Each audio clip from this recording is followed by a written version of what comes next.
Ipinakakita umano ang opisina ni Senator Ping Lacson na lump sum appropriation na sa tingin nila ay hindi dapat maging lump sum sa itinransmit sa kanila na 7.2 trillion pesos na proposed national budget nitong nakaraang Martes. Pagpapaliwanag nga niya kapag sinasabi raw kasi na lump sum appropriation, ito ay tumutukoy sa pinagsama-samang halaga na nakalaan para sa proyekto, aktibidad o DKI programa.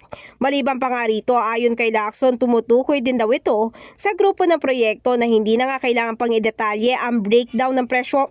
Kasunod nga na nasilip na naturang senador ay sinabi niya na klaklaruhin niya ang isyong ito pagdating daw sa budget hearing.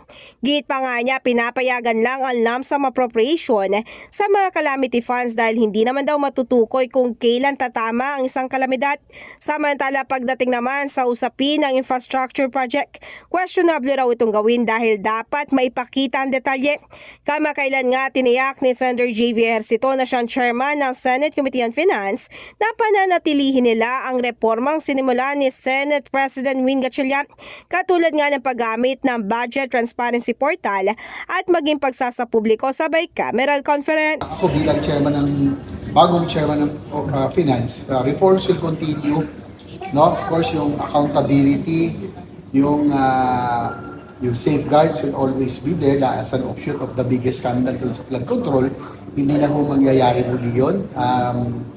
Of course, hindi na tayo papayag this early. Sabi ko nga, hindi ko na payagan ang last minute insertions, lalong-lalo na sa BICAM.